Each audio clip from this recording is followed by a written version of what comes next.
Hello guys, നമ്മുടെ പുതിയൊരു വീഡിയോയിലേക്ക് എല്ലാവർക്കും സ്വാഗതം. ലോങ് വീഡിയോസ് നമ്മൾ ചെയ്തിട്ട് കുറേ നാളായി. അപ്പോൾ ഞാൻ വിചാരിച്ചു ഇന്ന് എന്തായാലും ഒരു ലോങ് വീഡിയോ ചെയ്യാം. അപ്പോൾ നമുക്ക് നമ്മുടെ വീഡിയോയിലേക്ക് കിടക്കാം. ഇന്ന് ഞാൻ വീഡിയോയിൽ ചെയ്യാൻ ഉദ്ദേശിക്കുന്നത് ബോഡി ഷെയ്മിങ് എന്നതിനെ പറ്റിയാണ്. ഈ തലമുറ ഏറ്റവും കൂടുതൽ അനുഭവിക്കുന്ന ഒരു കാര്യമാണ്, അല്ലെങ്കിൽ തൊട്ട് കഴിഞ്ഞ തലമുറ, അതായത് എൻ്റെയൊക്കെ ഒരു 90s കിഡ്സ് ഏറ്റവും കൂടുതൽ അനുഭവിക്കുന്നതെന്ന് വേണമെങ്കിൽ പറയാം. അങ്ങനെ ഒരു പ്രശ്നമാണ് ബോഡി ഷെയ്മിങ് എന്ന് പറയുന്നത്. അപ്പോൾ നമ്മുടെ വീഡിയോയിലെല്ലാം നമുക്കിത് ഡീറ്റെയിൽ ആയിട്ട് കാണാം കേട്ടോ. ബോഡി ഷെയ്മിങ്ങിനെ പറ്റി ഞാൻ എന്താ വീഡിയോ എടുക്കാൻ ഉദ്ദേശിച്ചതെന്ന് വെച്ചിട്ടുണ്ടെങ്കിൽ, ഈ ഒരു അനുഭവത്തിലൂടെ കടന്നു വന്ന ഒരാളാണ് ഈ ഞാനും. അപ്പം മെലിഞ്ഞിരുന്നതിൻ്റെ പേരിൽ കുറേ ബോഡി ഷെയ്മിങ് കേട്ടിട്ടുള്ള ഒരാളാണ് ഞാൻ. അപ്പോൾ എനിക്ക് തോന്നി ഇത് ഒരു എന്തായാലും കേട്ടിരിക്കേണ്ട, അല്ലെങ്കിൽ എല്ലാവരോടും പറയേണ്ട കുറേ കാര്യങ്ങളാണ് എന്നെനിക്ക് തോന്നി. ഞാനാണെങ്കിലും നന്നായിട്ട് മെലിഞ്ഞിരുന്ന ഒരാളാണ്. അപ്പോൾ എൻ്റെ ഒരിടയ്ക്ക് ഇച്ചിരി തടി വെച്ചായിരുന്നെങ്കിലും പിന്നെ അങ്ങോട്ട് ഞാൻ നന്നായിട്ടങ്ങ് മെലിഞ്ഞു പോയിട്ടുണ്ടായി.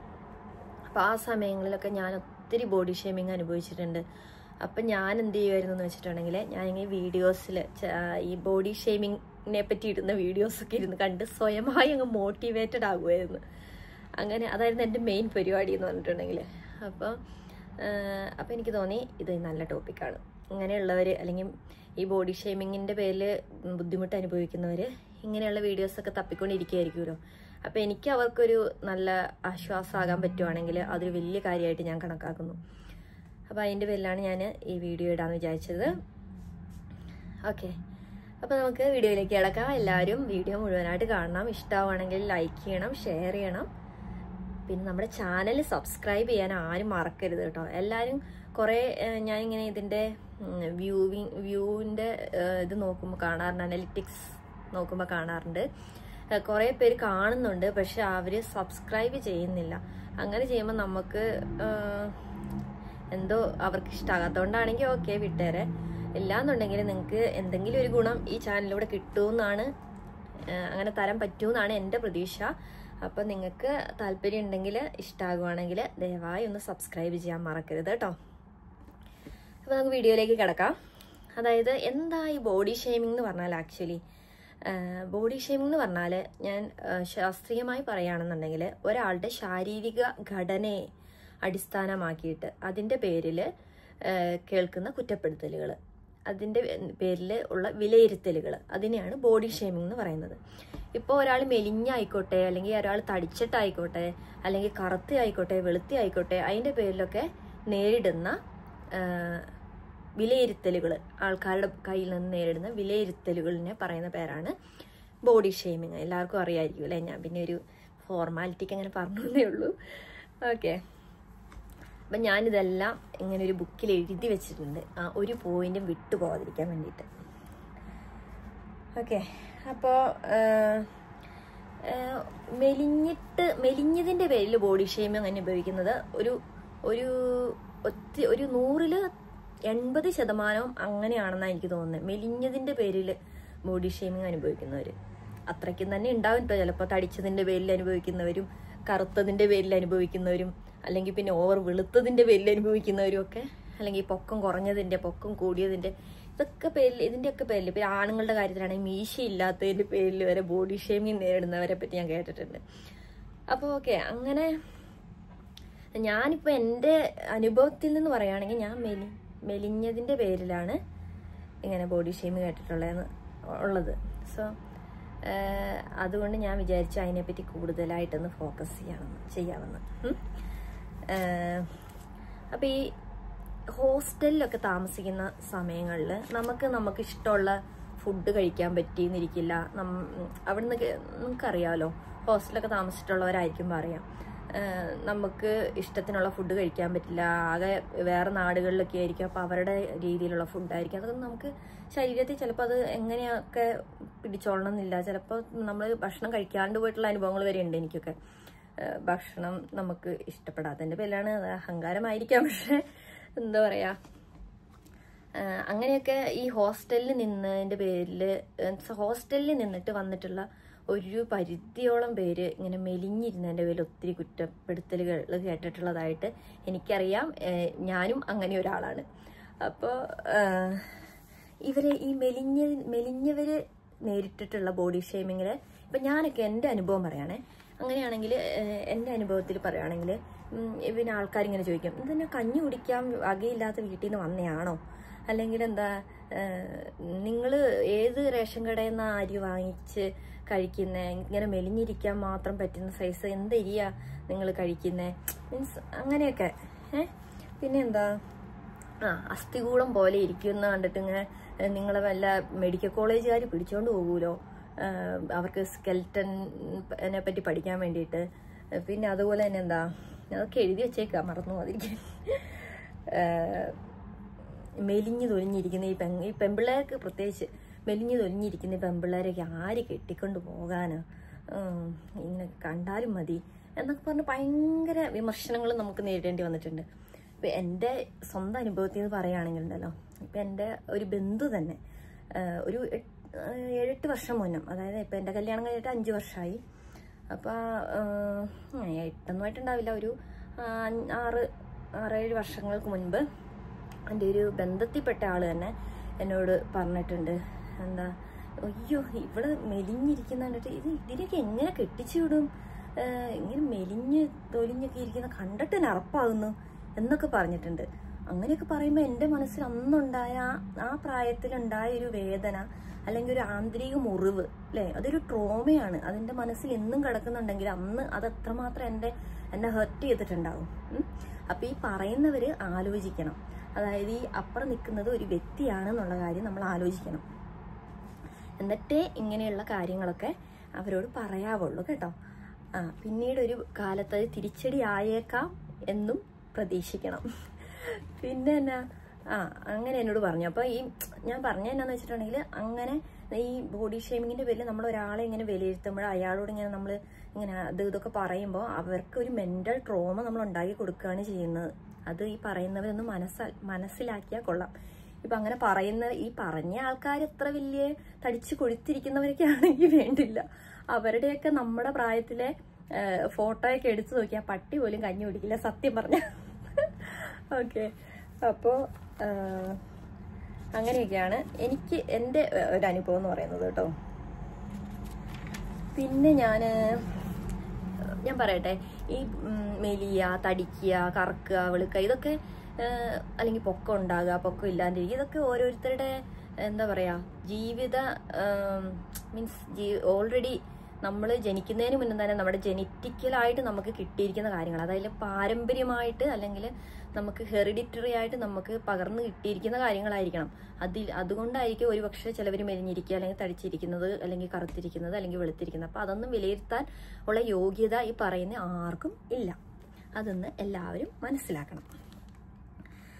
ഓക്കെ, ഇനി പിന്നെ അതുപോലെ ഇപ്പോഴത്തെ ലൈഫ് സ്റ്റൈല്, ഇപ്പോൾ ഈ ഇപ്പോഴത്തെ ഫുഡ്, അല്ലെങ്കിൽ ഇപ്പോൾ ഹോസ്റ്റലിൽ പഠിക്കുന്ന പിള്ളേർ, ഇതൊക്കെ വെച്ച് നോക്കുമ്പോൾ ഇതൊക്കെ ലൈഫ് സ്റ്റൈലിൻ്റെ വ്യത്യാസങ്ങൾ കൊണ്ടും ഇങ്ങനെ ഉണ്ടാകുന്ന ഓരോ പ്രശ്നങ്ങളാണ്. അതിപ്പോൾ നമ്മൾ ആരെയും വിലയിരുത്തുന്നത് കൊണ്ടോ കുറ്റപ്പെടുന്നത് കൊണ്ടോ ഒരാൾക്ക് വിഷമം ഉണ്ടാക്കി കൊടുക്കാന്നല്ലാണ്ട് വേറെ ഒരു ഗുണവും ഇല്ല. പിന്നെ എങ്ങനെയാണ് ഞാൻ പറഞ്ഞില്ലേ, ഞാൻ എന്നെ തന്നെ മോട്ടിവേറ്റ് ചെയ്യുമായിരുന്നു. അതായത് ഞാൻ മെലിഞ്ഞിരുന്നപ്പോൾ തന്നെയാണ് എൻ്റെ കല്യാണം കഴിഞ്ഞത് കേട്ടോ. അല്ലാണ്ട് ഞാൻ തടിച്ചു കൊടുത്തതിന് ശേഷമൊന്നുമല്ല എന്നെ കല്യാണം കഴിച്ചു വിട്ടത്. ഞാൻ മെലിഞ്ഞിരുന്ന സമയത്ത് തന്നെയാണ് എൻ്റെ വിവാഹം കഴിഞ്ഞത്. അപ്പോൾ നമ്മളെ തന്നെ എങ്ങനെ ഇതിപ്പോൾ ഞാൻ പറഞ്ഞ എന്നാന്ന് വെച്ചിട്ടുണ്ടെങ്കിൽ ഇനി തുടർച്ചയായിട്ട് ഞാൻ പറയുമ്പോൾ അത് ഇൻക്ലൂഡ് ചെയ്യാം. അതായത് നമ്മൾ എങ്ങനെയാണ് നമ്മളെ തന്നെ മോട്ടിവേറ്റ് ചെയ്യുക, അതായത് ജസ്റ്റ് ഇഗ്നോർ ദം.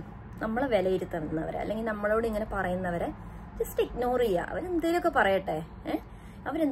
പറയട്ടെ, നമ്മളെ ബാധിക്കുന്ന കാര്യമല്ല അത് എന്ന് ചിന്തിച്ചങ്ങ് മാറി നടക്കുക എന്നൊക്കെ പറയാൻ എളുപ്പമാണ്. അനുഭവത്തിൽ വരുമ്പോഴേ അറിയുള്ളൂ എന്നല്ലേ നിങ്ങളിപ്പോൾ ചിന്തിക്കുന്നത്. സത്യമാണ്, എനിക്കും അങ്ങനെ ആയിരുന്നു. ഇതിപ്പോൾ നമുക്ക് എന്താ ഓവർകം ചെയ്യാൻ വേണ്ടിയിട്ട് നമ്മളെ തന്നെ മീൻസ് ഇങ്ങനത്തെ വീഡിയോസൊക്കെ കാണുക എന്നൊക്കെ പറഞ്ഞങ്ങനെ നമ്മളെ തന്നെ ഇങ്ങനെ മോട്ടിവേറ്റ് ചെയ്യുക. സാരമില്ല, പ്രശ്നമില്ല, എല്ലാം ദൈവം കേൾക്കുന്നില്ലേ, കാണുന്നില്ലേ. ഞാനങ്ങനെയാണ് ചിന്തിച്ചുകൊണ്ടിരുന്നത്. എല്ലാം ദൈവം കേൾക്കുന്നില്ലേ, ദൈവം എന്തെങ്കിലുമൊക്കെ ചെയ്തു തരും. നമ്മളെ വിഷമം മീൻസ് ആരെങ്കിലും ആയിട്ടൊക്കെ ഷെയർ ചെയ്യുക.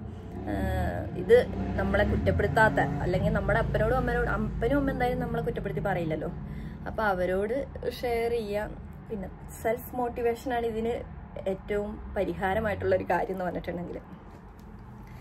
പിന്നെ വേറെ എന്താന്ന് വെച്ചിട്ടുണ്ടെങ്കിൽ പിന്നെ ഇങ്ങനെ മെലിഞ്ഞിരുന്നാല് തടിച്ചിരുന്നാലൊക്കെ നിങ്ങളുടെ കല്യാണം എങ്ങനെയാ കഴിയുക, കല്യാണം കഴിപ്പിച്ചെങ്ങനെ വിടുക, അങ്ങനെയുള്ള പേടിയൊന്നും ആർക്കും വേണ്ട. അതായത് അയ്യോ ഞാൻ മെലിഞ്ഞിരുന്നോണ്ട് എനിക്ക് എന്നെ ആരും കെട്ടാൻ പറ്റില്ലേ, അല്ലെങ്കിൽ ഞാൻ തടിച്ചിരുന്നോണ്ട് എന്നെ ആരും കെട്ടാൻ പറ്റില്ല, അങ്ങനെ ഒരു ചിന്ത നമുക്ക് ആർക്കും വേണ്ട. കാരണം അത് തീരുമാനിക്കുന്നത് മുകളിലുള്ളവനാണേ, ദൈവമാണ് അതൊക്കെ തീരുമാനിക്കുന്നത്. അതൊക്കെ നമ്മൾ ജനിക്കുന്നതിന് മുന്നേ തന്നെ തീരുമാനിച്ച് വെച്ചിരിക്കുന്ന കാര്യങ്ങളുമാണ്. അപ്പോൾ ഇതിനിപ്പോൾ നമ്മൾ മെലിഞ്ഞിരുന്നാലോ തടിച്ചിരുന്നാലോ അല്ലെങ്കിൽ നമ്മൾ കറുത്തിരുന്നാലോ അത് എങ്ങനെയാകുന്നിടത്തുള്ള ആശങ്കയൊന്നും ആർക്കും വേണ്ട. അത് ദൈവമായിട്ട് തീരുമാനിച്ച കാര്യങ്ങളാണ്. അത് നടക്കേണ്ട സമയത്ത് നടക്കേണ്ട പോലെ നടക്കും. ഞാൻ പറഞ്ഞില്ലേ, ഞാൻ അന്ന് എൻ്റെ വിവാഹം കഴിയുന്ന സമയത്തൊക്കെ ഞാൻ സാരി എടുത്ത ഫോട്ടോ ഒക്കെ കണ്ടാൽ നിങ്ങൾക്ക് അറിയാൻ പറ്റും. ഭയങ്കരമായിട്ട് മെലിഞ്ഞിട്ടാണ് ഞാൻ ഇരുന്നേച്ചത്. എന്ന് വെച്ചാൽ എനിക്ക് കല്യാണം കഴിക്കാൻ പറ്റിയില്ലേ? പറ്റി. എന്ന് വെച്ചാൽ അങ്ങനെ കുറവുകളുള്ള ഒരാളാണ് എന്നെ കിട്ടിയ അല്ല. എൻ്റെ ഭർത്താവിന് ദൈവാനുഗ്രഹത്താൽ പ്രത്യേകിച്ച് ഒരു കുറവുകളും ഇല്ല. അത്യാവശ്യം നല്ലൊരു മനുഷ്യനാണ്. അപ്പോൾ അതാ ഞാൻ പറഞ്ഞത്, ഇതിന്റെ പേരിൽ നമ്മൾ അയ്യോ ഇതിന്റെ പേരിൽ എൻ്റെ വിവാഹം നടക്കില്ലേ എന്നോർത്തുള്ള അങ്ങനത്തെ സങ്കടങ്ങളൊന്നും ആർക്കും വേണ്ട. അതൊക്കെ ദൈവം തീരുമാനിക്കുന്ന കാര്യങ്ങളാണ്. ഇനിയിപ്പോൾ കല്യാണം കഴിക്കുക, ഇപ്പോൾ എത്രയോ സുന്ദരികളും സുന്ദരന്മാരുമായിട്ടുള്ളവർക്ക് കല്യാണം നടക്കുന്നില്ല, അവർക്ക് കല്യാണം കഴിക്കാണ്ട് ജീവിക്കുന്ന ഓരോരുത്തര്. അപ്പൊ അതൊന്നും ഓർത്ത് ആരും ആശങ്കപ്പെടേണ്ട ആവശ്യമേ ഇല്ല. അങ്ങനെയുള്ള ഒരു പേടിയേ വേണ്ട. അത് ദൈവം ആവശ്യ സമയത്ത് നമുക്ക് നടക്കേണ്ടതാണെങ്കിൽ നടത്തി തരും. ഓക്കെ, പിന്നെന്താ നമുക്ക് പ്രാർത്ഥിക്കുക, ദൈവത്തോട് പ്രാർത്ഥിക്കുക എന്നുള്ളതാണ് എനിക്ക് എപ്പോഴും പറയാനുള്ളത്. ഞാൻ നന്നായിട്ട് എനിക്ക് പ്രാർത്ഥനയോട് കൂടുതൽ താല്പര്യമുള്ള ആളായതുകൊണ്ട് ഞാൻ പറയും, എനിക്കിങ്ങനെയുള്ള സംഭവങ്ങളൊക്കെ സങ്കടങ്ങളൊക്കെ ഇങ്ങനെ ഉണ്ടായപ്പോഴൊക്കെ ഞാൻ എപ്പോഴും പ്രാർത്ഥിച്ചിട്ടേ ഉള്ളൂ. ദൈവത്തോടുമായിട്ട് ഷെയർ ചെയ്തിട്ടേ ഉള്ളൂ. അല്ലാണ്ട് അപ്പൊ എനിക്ക് തന്നെ മനസ്സിനൊരു ആശ്വാസം. ഓക്കെ, പറയുന്നവർ പറയട്ടെ, എന്തേലും ആട്ടെ, ഞാൻ തടി വെക്കുവാണെങ്കിൽ വെക്കട്ടെ, ഇല്ലെങ്കിൽ വേണ്ട, അങ്ങനെയുള്ളൊരു രീതിയിലായിരുന്നു എൻ്റെ ഒരു അപ്രോച്ച് എന്ന് പറഞ്ഞിട്ടുണ്ടെങ്കിൽ. ഓക്കെ, അപ്പം നിങ്ങൾക്ക് പ്രാർത്ഥിക്കാൻ താല്പര്യമുള്ളവരാണെങ്കിൽ പ്രാർത്ഥിക്കുക, യോഗയൊക്കെ ചെയ്യുക, എന്നിട്ട് മനസ്സിനൊന്ന് ശാന്താക്കുക, കൂളാക്കുക, മറ്റുള്ളവരെ ഇഗ്നോർ ചെയ്യാൻ വേണ്ടിയിട്ട് നമ്മൾ തന്നെ നമ്മളെ പഠിപ്പിക്കുക. അതാണ് നമുക്ക് മെയിനായിട്ട് ചെയ്യാൻ പറ്റുന്നൊരു കാര്യം. പിന്നെ എനിക്കിപ്പോൾ വലിയ കുഴപ്പമില്ലാണ്ട് ബോഡി മെയിൻറ്റെയിൻ ആയിട്ട് വന്നിട്ടുണ്ട്. അതായത് ഞാൻ ഭയങ്കരമായിട്ട് മെലിഞ്ഞിട്ടായിരുന്നു. എന്നെ അറിയുന്നവർക്കറിയാം, തൊലിഞ്ഞിരുന്ന് കോലെ തുടി ചുറ്റി എന്നൊക്കെ പറഞ്ഞ പോലെ അങ്ങനത്തെ രീതിയിലായിരുന്നു ഞാൻ സാരിയൊക്കെ എടുത്താറുണ്ടാവുക. അപ്പോൾ അത് എൻ്റെ പപ്പയ്ക്കും മമ്മിക്കൊക്കെ അതിൻ്റെ പേരിൽ നല്ല വിഷമമുണ്ടായിരുന്നു കേട്ടോ, അത് വേറെ കാര്യം. അപ്പോൾ എന്താ പറയുക, എന്നിട്ട് ഞാൻ ഇങ്ങനെ ഈ ഒരു ലെവലിലേക്ക് എത്തിയെന്നുള്ള ലെവൽ എന്ന് വെച്ചാൽ ഭയങ്കരമായ ഇതൊന്നുമല്ല ഞാൻ പറയുന്നത്. എന്നാലും എനിക്ക് ഇത്രയും എൻ്റെ പാകത്തിനുള്ളത് എൻ്റെ ഇപ്പോഴത്തെ ഈ വണ്ണമാണ്. എനിക്ക് ഇത്രയും വണ്ണം മതി, അതാണ് എൻ്റെ ആഗ്രഹം. ഇതിൽ കൂടുതൽ എനിക്ക് വെക്കുന്നതിന് താല്പര്യമില്ല. ഇത് കുറയാതിരുന്നാൽ മതിയെന്നേ ഉള്ളൂ. അപ്പം ഈ ഒരു രീതിയിലേക്ക് ഞാൻ എത്തിയത് എങ്ങനെയാണെന്ന് വെച്ചിട്ടുണ്ടെങ്കിൽ, ഇത് ഇപ്പോൾ കുറച്ച് വിശ്വാസപരമായിട്ടുള്ള കാര്യം കേട്ടോ. അതിപ്പോൾ കേൾക്കേണ്ടവർക്ക് കേൾക്കാം, ഇല്ലാത്തവർക്ക് വേണമെങ്കിൽ ഇഗ്നോർ ചെയ്യാം. ഓക്കെ, അന്നേരം നിങ്ങൾക്കറിയായിരിക്കും, ഞാൻ കൃപാസന മാതാവിൽ വിശ്വസിക്കുന്ന ഒരാളാണ്.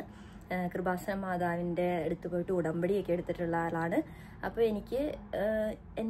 ഞാനെന്ന് പറഞ്ഞിട്ടുണ്ടെങ്കിലുണ്ടല്ലോ, എന്ത് കാണിച്ചാലും എന്തൊക്കെ ഞാൻ ട്രൈ ചെയ്തിട്ടുണ്ടെന്നറിയാം. ലേഹ്യങ്ങൾ മുഴുവൻ ചെറുപ്പം മുതലേ എനിക്ക് പപ്പയും മമ്മി മേടിച്ചു തരുന്നുണ്ട് വണ്ണം വെക്കാൻ വേണ്ടിയിട്ട്. ഇതൊന്നും എൻ്റെ ശരീരത്തിൽ പിടിച്ചിട്ട് എത്രയോ ബോട്ടിലുകൾ ലേഹ്യങ്ങൾ ഞാൻ കുടിച്ചിരിക്കുന്നു. ഒരു ആയുർവേദ ഡോക്ടറും കൂടിയാണ് ഞാൻ. എന്നിട്ടും ഞാൻ എന്നെക്കൊണ്ട് കഴിയാവുന്ന രീതിയിലുള്ള എല്ലാ പരീക്ഷണങ്ങളും എൻ്റെ ശരീരത്തിൽ ഞാൻ നടത്തിയിട്ടുണ്ട് വണ്ണം വെക്കാൻ വേണ്ടിയിട്ട്. പക്ഷെ ഇതൊന്നും എനിക്ക് ഏറ്റിട്ടില്ല. ഈവൻ എല്ലാവരും പറഞ്ഞു പ്രസവിച്ച് കഴിയുമ്പോഴെങ്കിലും വണ്ണം വെക്കൂന്ന് പറഞ്ഞു. അങ്ങനെ ഞാൻ ഡെലിവറി കഴിഞ്ഞിട്ട് എനിക്ക് കരിങ്കോഴീനെ വെച്ചിട്ടുള്ള മരുന്ന് വരെ ഉണ്ടാക്കി തന്നു തടി വെക്കാൻ വേണ്ടിയിട്ട് എൻ്റെ പപ്പയും മമ്മിയൊക്കെ. എന്നിട്ട് വരെ ഞാൻ വണ്ണം വെച്ചില്ല. കല്യാണം കുട്ടി ഉണ്ടായി കുറച്ച് നാൾ കഴിഞ്ഞപ്പോൾ ഞാൻ വീണ്ടും പഴയപടിയായി. അപ്പോൾ എന്നിട്ടിപ്പോൾ കല്യാണം കഴിഞ്ഞിട്ട് എൻ്റെ 5 വർഷമായി. ഇത്രയും നാളെ കഴിഞ്ഞ് ഇപ്പോഴാണ് എനിക്ക് ഇച്ചിരി ഞാൻ ഉദ്ദേശിച്ച രീതിയിൽ എത്തിയത്. അപ്പോൾ അതെങ്ങനെയാണെന്ന് വെച്ചിട്ടുണ്ടെങ്കിൽ, ഞാൻ ഈ പറയുന്ന പോലെ എനിക്ക് ഒരു ഇതും ഏക്കാതെ വന്നപ്പം ഞാൻ എന്ത് ചെയ്തു, അതായത് നമ്മൾ കൃപാസന മാതാവിൻ്റെ കാര്യം പറയുമ്പോൾ നമുക്ക് ഒരു മെറിറ്റും ഇല്ലെങ്കിലാണ് മാതാവിൻ്റെ ഗ്രേസ് നമുക്ക് കിട്ടാൻ പെട്ടെന്ന് സാധ്യത. അപ്പോൾ ഞാൻ പറയട്ടെ, എനിക്ക് ഒന്നും കഴിക്കാൻ ദേഹത്ത് പിടിക്കുക, ഒരു സാധനം കഴിച്ചാലും ദേഹത്ത് പിടിക്കില്ല. ബിരിയാണികൾ തന്നെ കഴിച്ചു നോക്കി കുറച്ച് നാൾ, എന്നിട്ട് പോലും എനിക്ക് വണ്ണം വെച്ചിട്ടുണ്ടായില്ല.